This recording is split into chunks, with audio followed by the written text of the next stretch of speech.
Good afternoon, welcome to UK Column News. It is 1 o'clock on the 22nd of October 2014. Myself, Louise Collins, Brian Gerrish and Nick are here in afternoon. Good afternoon. And of course, we got some guests today. We do. We have guests Sandy and David from Glastonbury, and they'll be coming on to tell us about events that went on down there last week when they took over the town hall.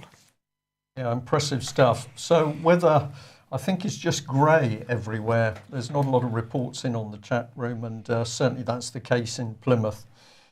So a bit of autumnal grey Devon, South Devon weather. And for the Americans who are over here from sunny California, you better get used to it. There's more to come.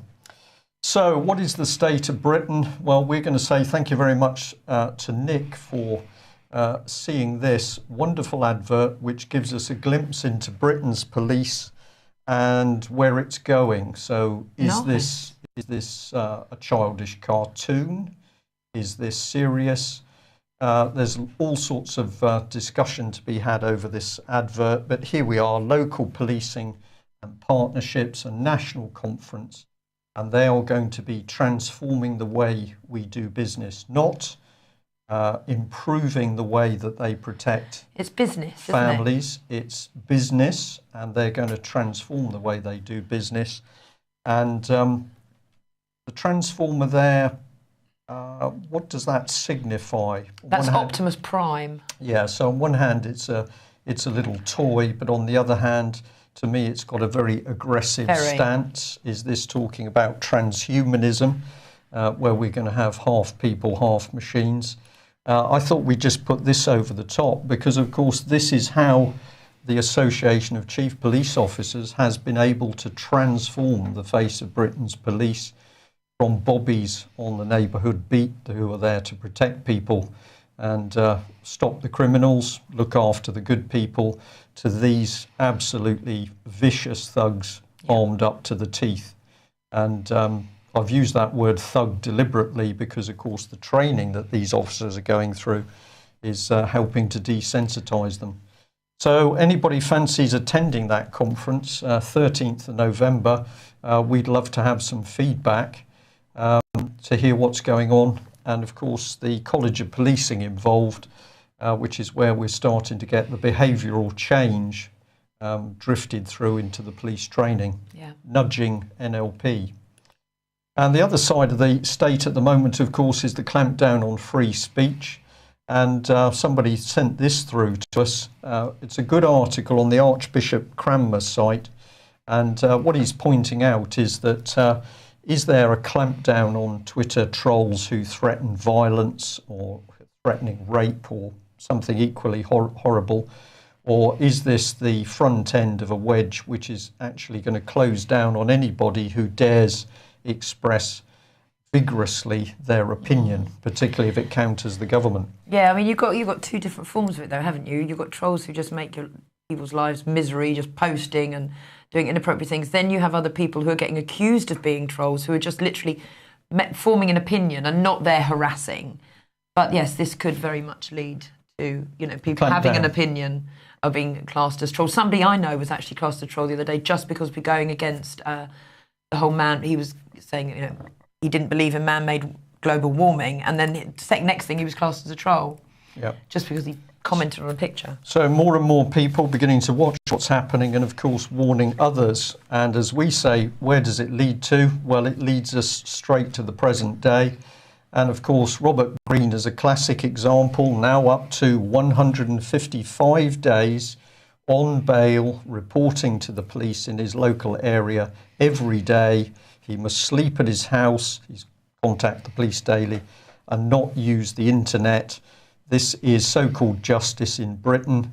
Robert still doesn't know the charges against him, and since the police have stolen evidence from his house, it's hard for him to form his own defence against charges which he still doesn't even know what those charges are. So bit by bit, we see the clampdown coming. It's becoming ever more obvious. Robert's in this terrible position at the moment. It could be any one of us. And if Robert's there at home, well, of course, Melanie Shaw is currently on bail. For those of you who don't know, Melanie is tagged at the moment. She has to remain at a designated safe address. She has to be in the house from 5 o'clock in the evening through till 9 o'clock the following morning, and she is wearing a tag on her good leg. And I will say to a few of you, there's a little bit of frustration. I know that it's gone quiet. I think many people thought that Melanie was going to be able to be speaking freely to everyone. Yeah. To everyone. Melanie has been through a horrific ordeal in 3 months in Sodexo Prison, Peterborough. She needs time to recover. She's got to prepare for her trial starting Tuesday next week. And she's also got to be very careful that she doesn't do something at the moment which is construed as being in breach of her bail conditions. And it could jeopardise her freedom at the moment. I know there are mainstream journalists who are clicking to speak to her at the moment, and I have responded that she just needs time to prepare for the trial. So it's not that there's anything untoward going on or secrets being kept. No, she needs some rest and some time to get over what she's gone through. And Brian will be speaking to the mainstream journalists who want to get in touch with Melanie later on today. And we'll also say a big thank you for people who've written cards, sent Melanie gifts. I know that she's just received a large jar of Manuka honey, very generous gift. That's for her leg. And certain individuals have also been kind enough to send her money, which has been delivered to her. So we will give you more information in the week, but the priority at the moment is that Melanie gets some peace and quiet to get her thoughts and herself together before the trial next week. We're not sure exactly what's happening at the moment, but we understand that there may well have been some changes to the charges which Melanie faces next week.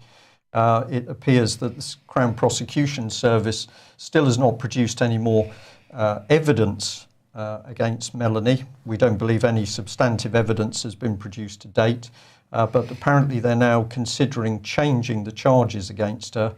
Would we be cynical to say, is that to fit the circumstances? We haven't got the evidence for one charge, so we'll change the charges so that we could get her on something else. Yeah.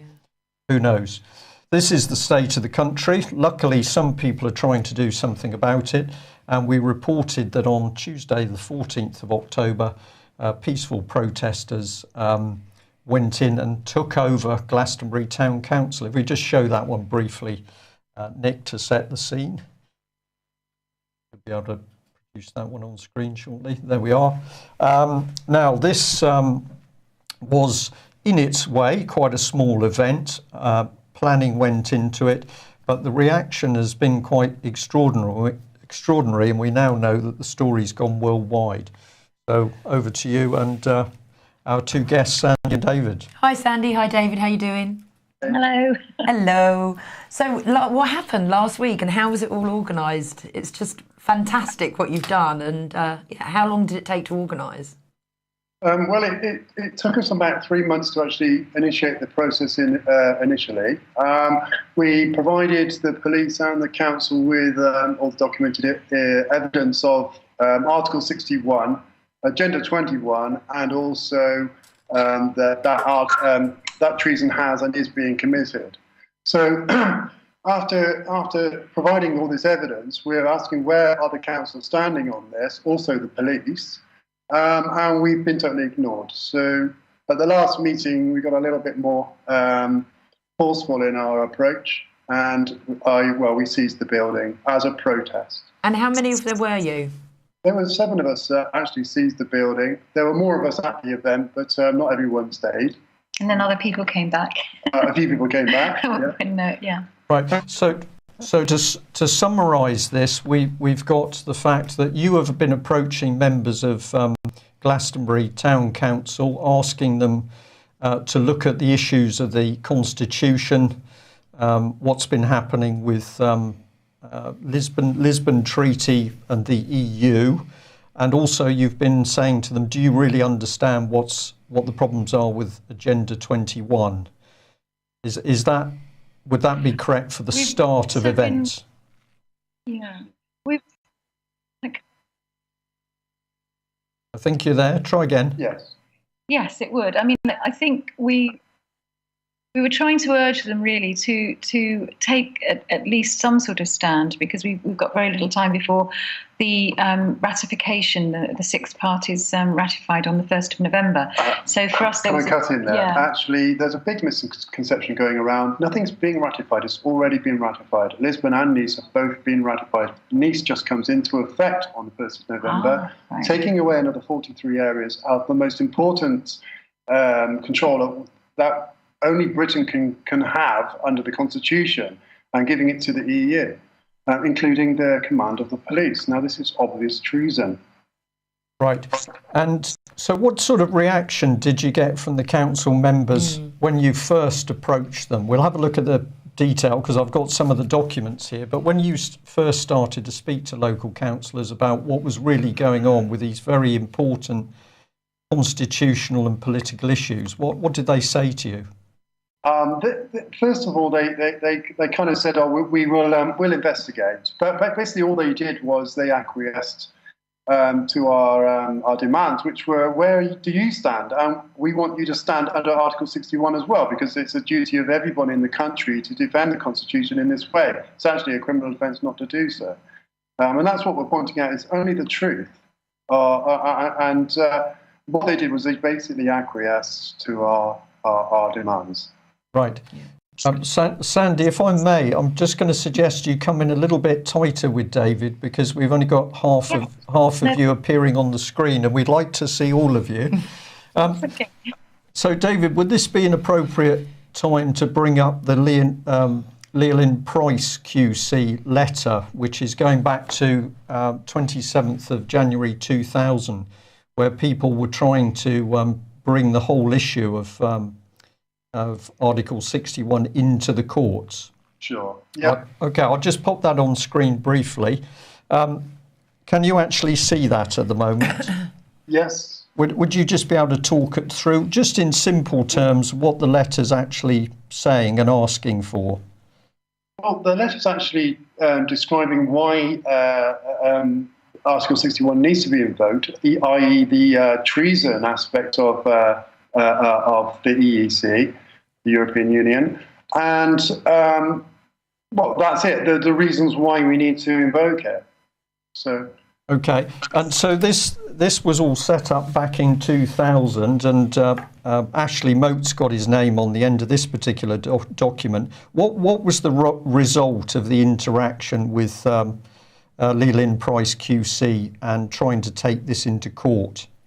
Well, it didn't get anywhere. It didn't actually get into court, but it provided a good grounding for actually initiating the Article 61. You know, we have a QC on board, if you like. So, it just gave it more credibility. So, yes. Okay, and I'll just bring up the Article 61 of the Magna Carta here. So how has this article suddenly become so important, and why were you able to use it in taking a protest into the council? Well, the reason that we were able to use it is because it stands to this day. It can't be denied. It was invoked. It can't be denied. The letters between the Committee of the Barons and Jan Bryn, which was the alleged Queen's private secretary, proved that it was invoked. They wouldn't have even responded if it wasn't required. Yeah. So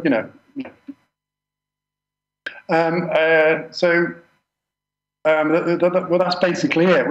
It has been invoked. It can't be denied. It's treason to deny the Constitution. So this is where we have this power, if you like, where we can invoke it. And actually, if you go against what we're doing here, you're acting against the Constitution, which is treason. It's very, very simple. Okay, so we've got to a very serious issue here. You are basically saying that as a result of powers, correct me if I haven't got this right, but what I think you're saying is that because powers are being stripped away from this country, which affect our basic constitution, going back as far as Magna Carta, and you've got elected officials who will not act, you have taken the protest right into the council and ultimately taken the opportunity to take over the building, which makes the protest that they're not acting as they should be. It proves that Article 61 can be used, and it can be used peacefully and by anybody. After all, we're doing is standing under the law of the country, which we can prove. So, and this needs to be done by people, because people don't seem to realise the enormity of what's going on here. 800 years of our rights and freedoms are just about to be destroyed. And 1.4 million people in 2 contrived world wars fought in defence of those rights and freedoms, and we're just allowing them to be taken away. It can't stand. We can't allow this to happen without a fight. And when I say a fight, a peaceful fight, as much as possible. There's a lot of people out there who don't even realise we have a constitution in this country. I put up just a thing on Facebook for the BCG annual meeting on the 1st, and I was getting messages that the UK, Britain hasn't got a constitution. Well, I think you'll find it has, but people nowadays just aren't aware that there is a constitution. This is the message coming through government. People like Nick Clegg in particular. It's a whispering campaign that's been going on for years that we don't really have a constitution, and therefore they, the political system, need to bring in a new Bill of Rights. And of course, we can guess what's going to come in. It's going to be whatever the plan is with the European Union in the first place. So what actually happened in the building? Did you get some dialogue with the councillors? Did they run away? The police were called. How did you get on with them as well? Well, the councillors, they ran off to a private chamber to discuss stuff that wasn't in the public interest. Of course, that's financial stuff. The police that came across, the first 2 constables that came across actually were PCSOs. They were very friendly. They just wanted to see what we were doing. And then 6 other officers came along, and they agreed that we weren't doing anything unlawful. It's a public building. They didn't know anything about Article 61 and weren't very keen to look into it, to be honest, because all the police are being told that anything political is, they can't look at it. Well, that puts politicians above the law, surely. Absolutely. Well, I think that's absolutely where they think they are at the moment. Am I right in thinking that, David, you've taken on most of the constitutional stuff? We've also got Agenda 21. Can we ask Sandy how you've been challenging the council over Agenda 21? What are you concerned about? Well, at the moment, Agenda 21 is mandatory. But after November the 1st, it will be is voluntary. But after November 1st, it becomes mandatory, so that we have to. It's actually going to be against the law to stand up against it. So I think really I've been trying to get across to the councillors that these policies are going to affect all of us very, very badly, and that we need to get some sort of to use lawful rebellion to actually stop all these policies, because we've got lots of different things happening. We've got fracking, we've got the TTIP, we've got chemtrails, we've got Agenda 21. All of these things are all people are campaigning for these things separately, and it. Really, lawful rebellion could actually unite all these things under one umbrella. Because with lawful rebellion, if we can stop inequality, it automatically these things will be more difficult for them to actually enforce upon us. Sandy, can I just get you to repeat? Did you actually say if we challenge what's going on, it's against the law? If we challenge Agenda 21, it's against the law? Well, with Agenda 21, there's certain things coming in that I don't know what is it, the law against it's a terrorist. You're a domestic terrorist if you speak out against things that they don't want you to speak out against. Well, this is all under the EU Constitution, of course.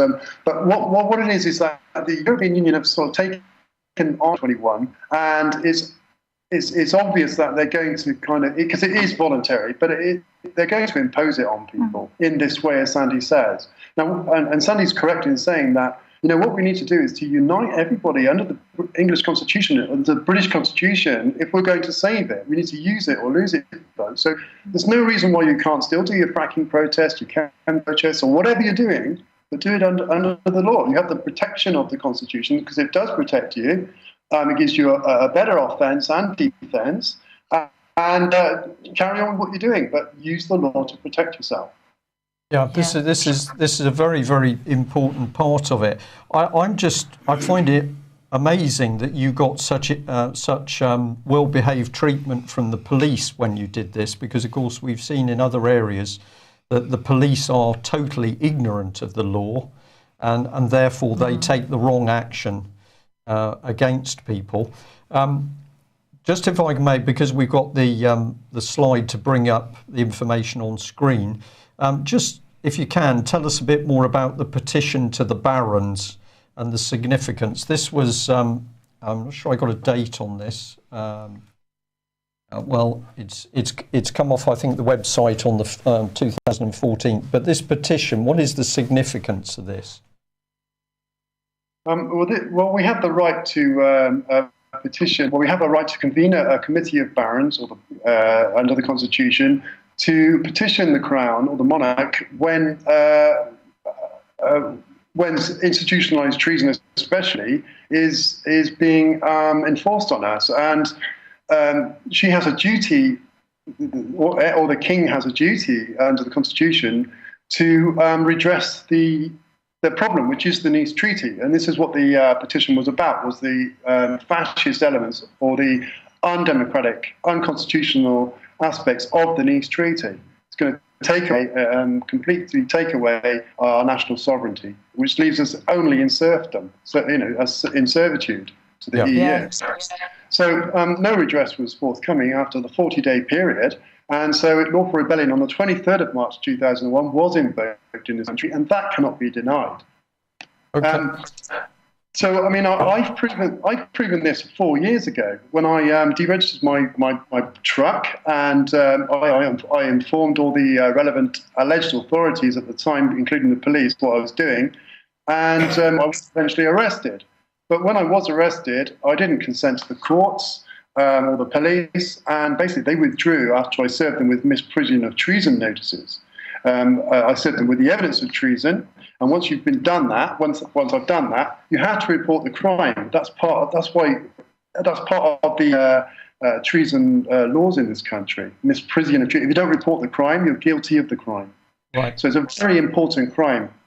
Treason. It's the most important crime.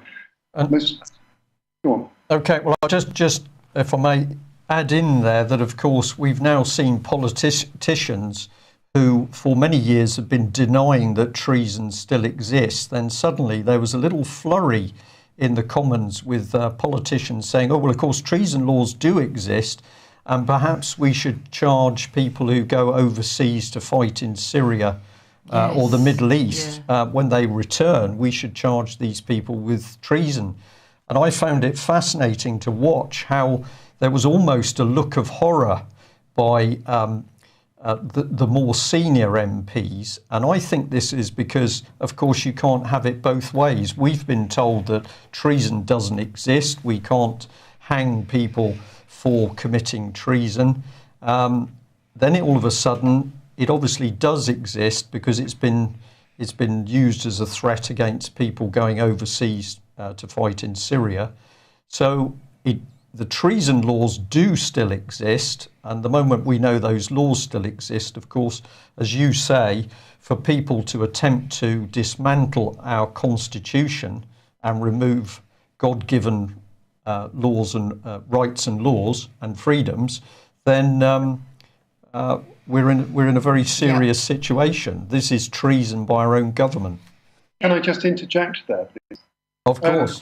Basically, Blair claims to have repealed the 1795 Treason Act, which was actually an act of treason to do so. And because he committed treason before that, he had no authority to do this.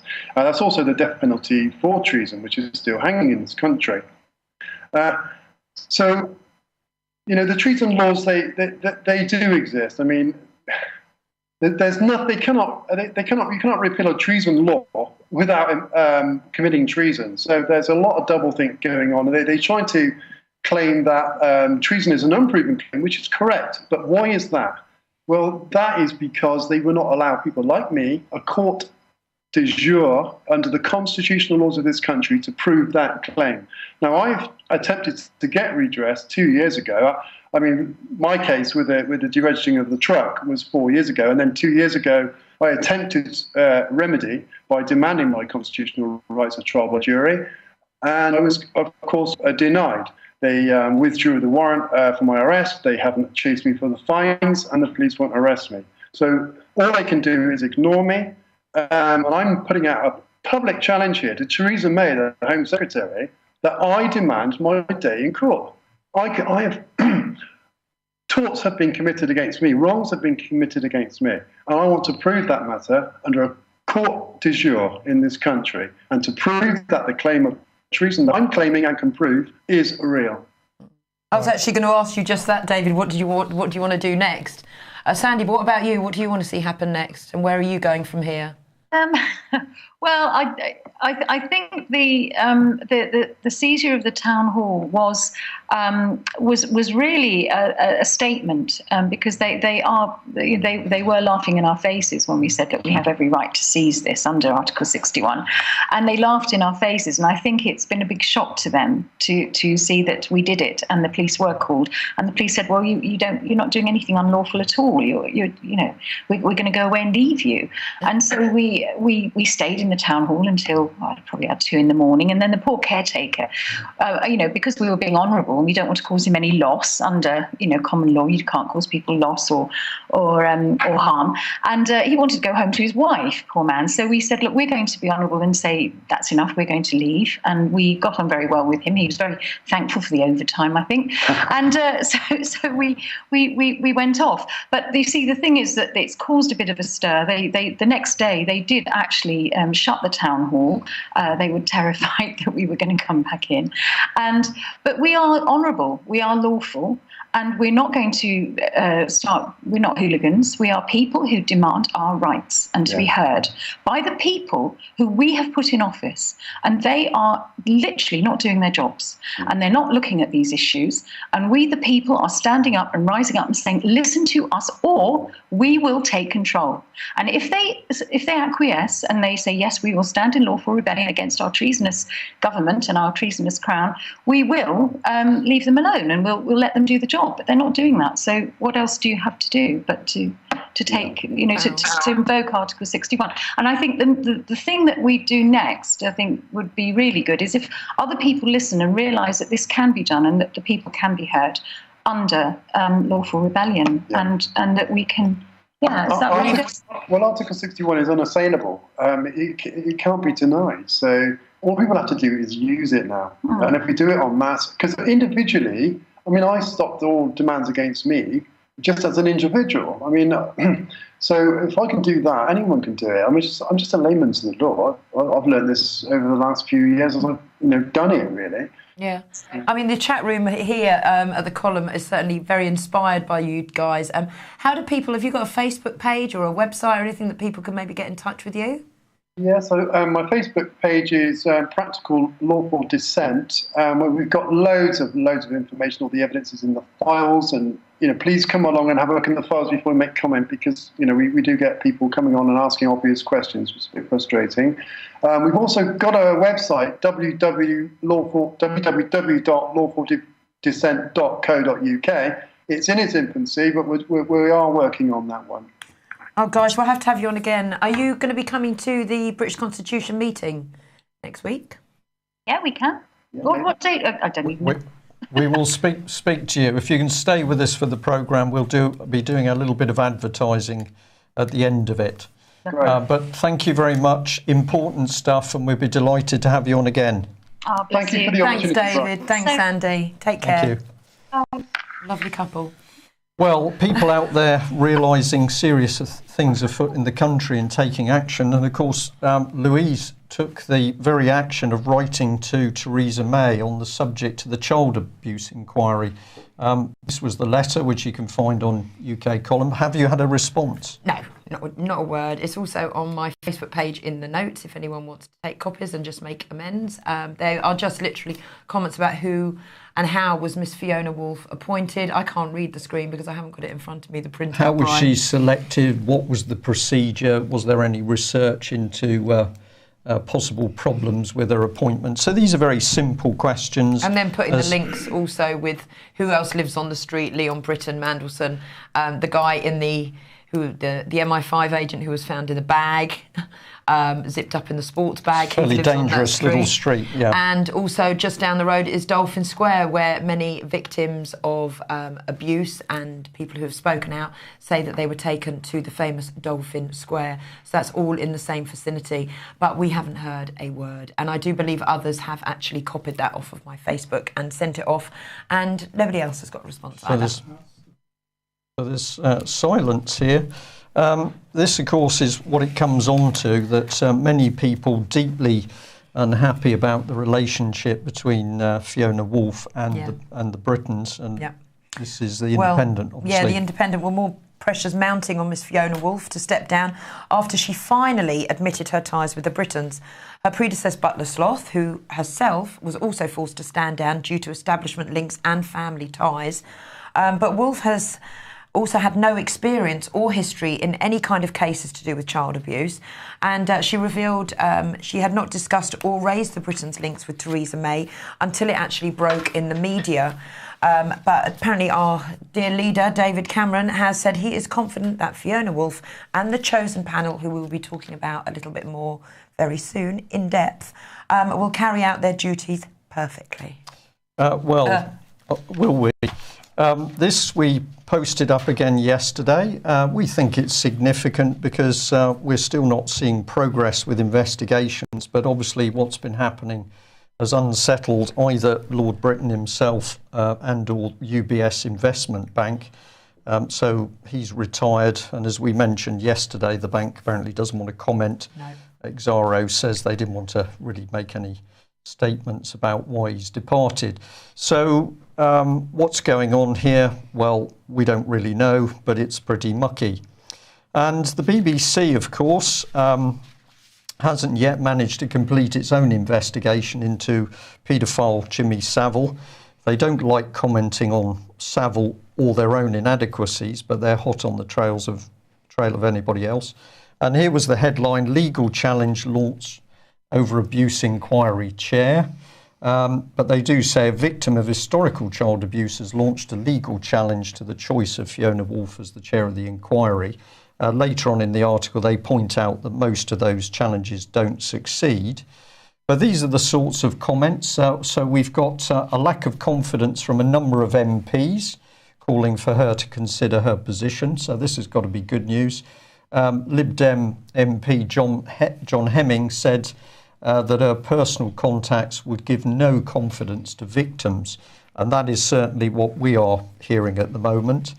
But of course, what does the government say? Well, here he is. James Brockenshire, Home Office Minister, said, no, we need to get on with the inquiry. Fiona Woolf is an excellent chair of the panel and is backed up by a real panel of experts. Now, we're going to take a little bit more of a look into that.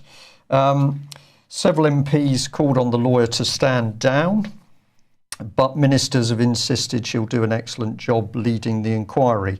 So ping pong going on here. Mm-hmm. But this was the bit that started to interest us, because in the BBC article it said that Sharon Evans, a member of the inquiry panel, has said it got off to a difficult start, but she was confident it was representative with a QC and an investigator from HMIC, as well as people like herself with personal experience of abuse. It went on. There are 9 people on the panel with an enormous background and expertise in this job. Miss Evans, chief of .com Children's Foundation. There are victims on this panel. We're determined to get to the bottom of this. The fact we are part of this and will give people confidence, and we will listen. Now, this all sounds like newspeak to us, so we did take a little bit of a deeper look. But before we go there, Louise, you felt there'd been an amazing change in this. And answering to Concrete Pigeon in our chat room, yeah, I said the same, actually. You're looking rather haggard. Is this what society does? You live a tremendous lifestyle in one of the fashionable districts of London. You're involved with the establishment. You travel around in gilt carriages as part of the City of London. And what has it done to this lady? It looks as though it's almost destroyed her. She looks like she's been beaten up as well. I mean, I don't know. The picture that we're seeing all across the press is the one on people's left. But, I mean, this is the one that was taken yesterday and in real life. Somebody else flagged up something very interesting, that when Ms. Butler-Schloss stood down, one of the things she'd said is, was she really expected to cover, statements from victims?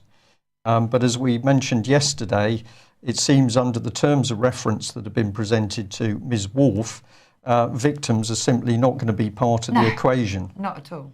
So, I know, it's a joke. Well, let's have a little look at this charity.com, Children's Foundation. We'd never heard of it before, so we were very, very interested to see that suddenly the chief executive, Sharon, had been selected to be on the panel. If we just identify, I think this is the lady here. You can go and check this, of course, by going to the website yourself. But we're also particularly interested in this young lady, Catherine Blair. We believe that this is the barrister daughter of Tony Blair. Yeah, it definitely is. And we're interested as to what the independence is of this charity being linked to the Wolfe inquiry.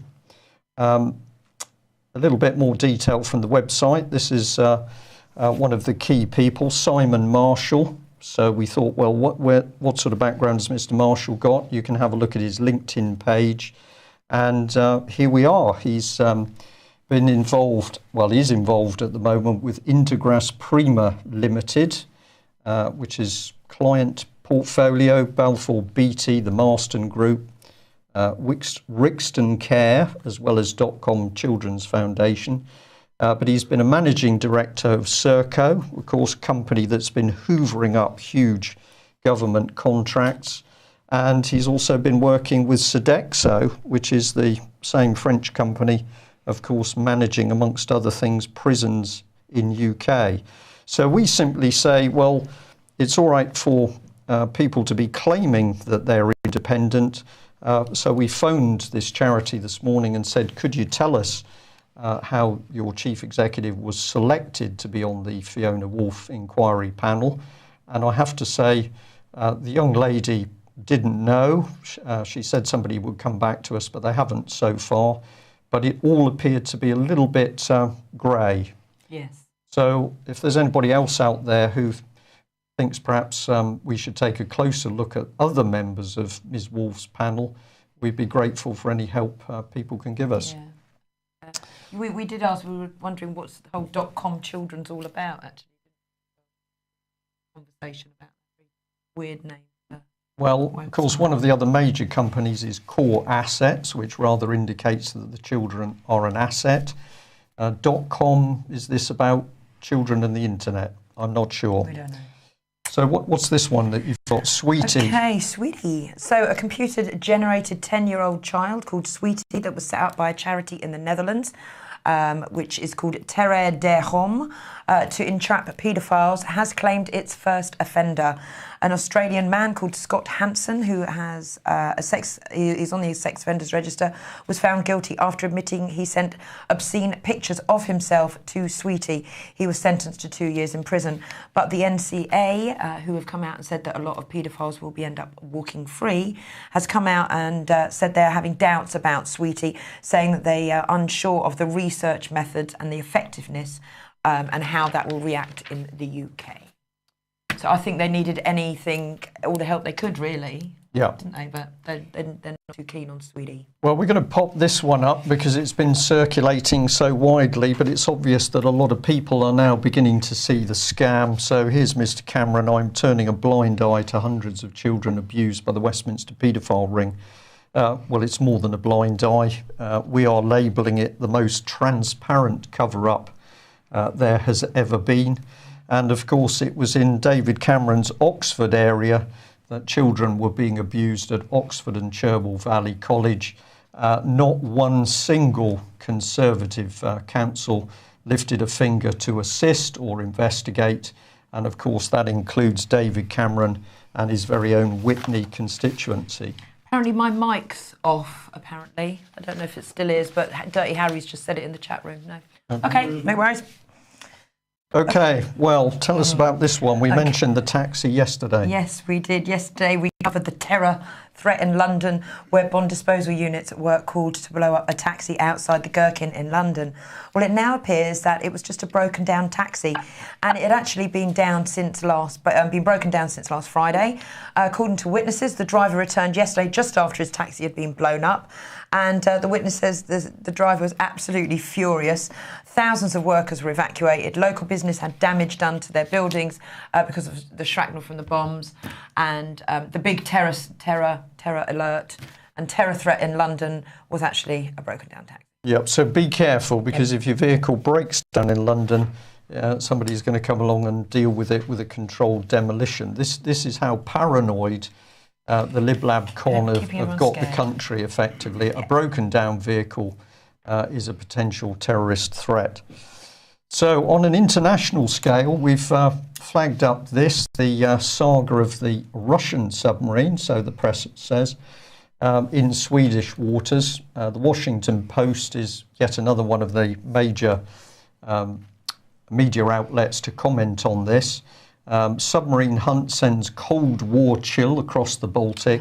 When you get into the article, it says nobody's saying it's a Russian submarine, but what do they keep mentioning? Russian submarines. So we say there's some more hype going on here, all pointed at Russia. Well, we were fascinated to be sent some information about Florence of Arabia. And of course, this is the gentleman here. We'll bring him up. These were some of his earlier words where he was chastising the government for not spending enough on defence. If you don't know what he looks like, here he is. Conservative MP for the Borders and Penrith, Rory Stewart. His colleagues nickname him Florence of Arabia because he puts on the dress and traipses across various areas of Afghanistan. And we pointed out that this man has come out of nowhere in British politics. Not only is he an MP, he's now chair of the Defence Select Committee, he's a Bilderberger, he's Trilateral Commission, he's EU Council on Foreign Relations, he's got a charity called Turquoise Mountain, which I believe links him into Prince Charles. But what he's been doing is basically consistently taunting Russia and Putin. Well, things have taken a step for the worse, and here's the image he likes to portray of himself as a local MP up in, I take that's Attractive Lake District. Nick will correct me if I'm wrong there. Here he is in traditional Cumbrian dress for taking a walk across the Lake District. But this is what the man says. He says that there's going to be a war starting in 2018 or 19. The fault of the war is going to be Russia. Russia has been carrying out aggressive activity in Europe. And he's been speaking out to say, well, is the British government prepared, is the military prepared for a war in Europe with Russia starting in 2018? Now, we think that the British public should know what this man is talking about, and he should be questioned on what he's actually doing. Is he protecting us or stirring up the violence? But this is the actual conversation which has taken place in Parliament. I believe this was actually yesterday. And if we call up Rory Stewart's slot, here we are. He says, will the Secretary of State ensure that the new strategic defence, I'm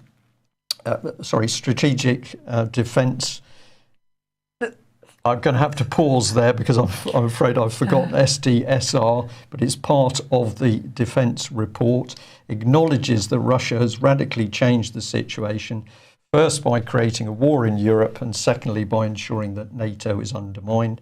And will it plan for what appears to be Russian planning assumptions for a major war in 2018-19? So this man very carefully twisting things so that the Russians are planning for a war, therefore we need to plan for a war. Who's really planning for the war? So Rory Stewart's planning for the war, isn't he? yeah, and if you read further on down this, there's one of the local MPs boasting that HMS Sultan in Portsmouth, the engineering college, has just achieved an excellent result from an Ofsted inspection. All right. So if anybody's worried about the standard of Britain's defences and armed forces, don't worry, because Ofsted is now being used to check that they're working okay. Strategic Defence and Security Review. Yeah, Shame on you, Garish. Thank you. Strategic Defence and Security Review. It was the security bit that had me fooled there. So let's remind ourselves, who's Rory Stewart working for? Well, we think he's working for the international globalists, and here he is as part of the Bilderberg fraternity. Very trustworthy people alongside him. George Osborne having a little smooch here and livening himself up. And Mandy Mandelson, of course, one of the most trusted men in British politics. And of course, you need the Bank of England and CBI in there to complete the mix. But Rory is also part of the European Council on Foreign Relations. If you haven't visited this site, please do. To see what they're talking about. I'm going to tease a bit. Nice satanic logo. Yeah. And here we are. Why Europe needs a new global strategy, and follow it through. And of course, who do we get to? Is Rory Stewart.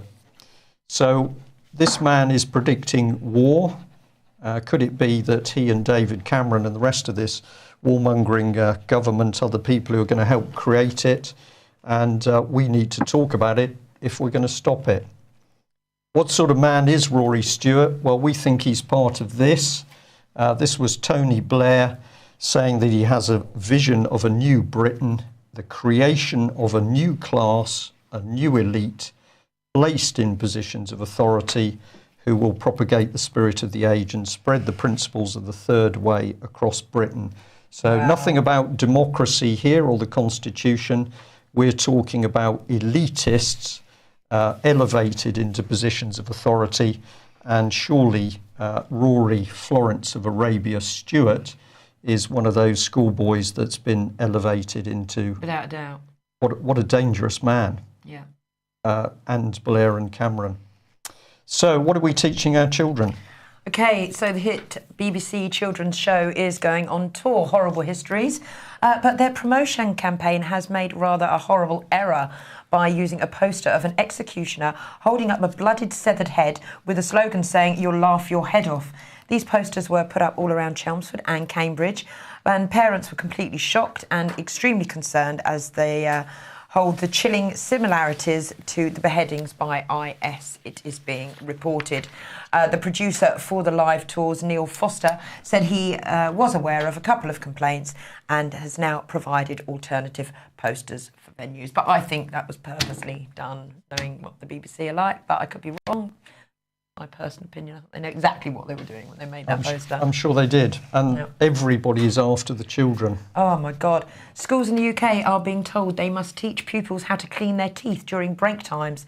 Blame is being put on parents for feeding their children sugary and fruity juices. Dentists say that children as young as 3 are having all their milk teeth taken out. Oh, and guess what? They're telling primary school teachers, and it's first of all, it's NICE behind this drive, our good old friends at NICE, and they're advising that all primary school teachers and staff start handing out toothbrushes and toothpaste. So is that going to be fluoridated toothpaste or nice, healthy, well, of course, organic? We already know down here in Plymouth that children have been told to clean their teeth but not to rinse their mouths out. You're joking, no, really? It's absolutely true. So children's told, clean your teeth, but don't rinse your mouth out. But of course, if you look on tubes of fluoridated toothpaste, there's a warning on there saying, do not pour more than a pea-sized chunk on. And if you swallow, seek medical advice immediately. Shocking. Right, this is horrible. Doctors are going to get a bonus of £55 per diagnosis per patient with dementia. Apparently, critics are saying this bonus will undermine the bond between doctors and patients, and it seems doctors aren't too happy either.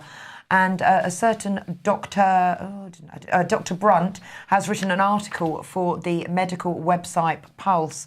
And if you just want to bring that up on screen, Brian, he has said the government wants to bribe us to diagnose more people with dementia to the tune of £55 per patient in the form of its new Dementia Direct Enhanced Service so that it can hit its target to raise diagnosis rates, he wrote. While nobody opposed the correct diagnosis of dementia, NHS England have either not considered the ethics of this new policy or are so blinded by their goal that they don't deem ethics to be important, either a lack of moral insight or a failure of moral leadership. And apparently the scheme bullying the doctor-patient relationship is also happening well. But we're going to say not to worry, because if you're feeling a bit violent, that can be done with a vaccine as well. Is that right? Well, maybe. This story here is pretty shocking. A new report by UNICEF says that 345 children under 20 could die around the world every day within the next year. The report's entitled Children in Danger, and they report that the majority of children are killed not outside war zones, but around, caused by interpersonal violence and not conflict. UNICEF UK have released a video entitled A Vaccine for Violence, which focuses on a young boy victim of gang violence. Apparently, UNICEF are calling on Cameron to set targets to stop violence, abuse and exploration of children. Yeah.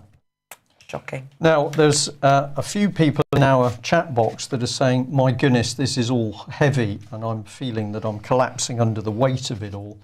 And our reply to that is that we can only stop, all of us can only stop what is going on if we see events for what it really is and what it really means. So we would say that if you're feeling overwhelmed by what we are reporting, get out there and do something nice, take a walk with the dogs or do whatever you feel relaxes you. But at the end of the day, it's action that stops the fear. And we need as many people as possible in this country to understand what's really happening, instead of sitting there listening to all the mainstream, which of course is usually telling us everything is okay, apart from a few bad areas, while this lot dribbles in. We have the British Constitution Group Conference coming up on the 1st of November. We're going to be talking, obviously, in detail about the Constitution and how it's being attacked, but we are going to be talking also about what we can do about it, and keeping your health up is a very important thing. And of course, many people now saying, well, there are better ways than drugs to look after your own health. Definitely. Start getting vitamin C in you. Don't get too gloomy, don't have nightmares, but it's a hard reality that unless we understand what's going on around us, we can't fight it. Who was that? Because somebody used to say that, don't have nightmares. That used to be on Crime Watch. Okay. It used to be on Crime Watch. Maybe we should have been watching the crime a bit more closely. Okay, we'll leave it there. Don't have nightmares. Look forward to seeing you same time tomorrow. Bye. Bye.